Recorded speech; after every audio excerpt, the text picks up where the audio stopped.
2 linggo na mula nang makuhanan ng CCTV sina Senador Bato de la Rosa at Senador Robin Padilla nung umalis sa Senado.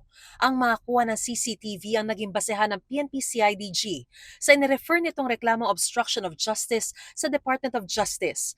Pangunahin sa kanilang inirekomendang kasuhan ay si Senador Robin Padilla. Kinumpirma ni Prosecutor General Richard Fadulion na nakuha na nila ang reklamo ng CIDG bago mag-alas 5 ng hapon. By indispensable cooperation, ma'am. It will not happen without him.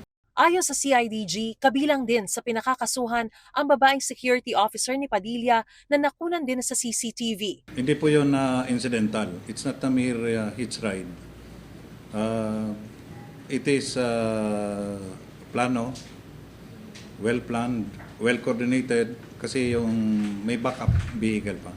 Gayon din ang isang pinsan ni Padilla na may-ari umano ng pick-up na nagsilbing backup vehicle sa pag-alis ng De La Rosa. You know kung ano ang dahilan kung bakit nagkakaroon ng backup. It will serve as security and ensure na makaalis yung main vehicle. Hindi rin daw iisa ang backup vehicle nung gabing yon, pero hindi na nagbigay ng detalye ang CIDG.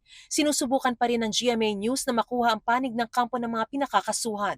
Ayon sa source ng GMA News, 7 personalidad ang pinakakasuhan ng CIDG, kabilang ang isang babaeng staff ni Padilla, isang kaanak ng senador, at 4 na John at Jane Doe.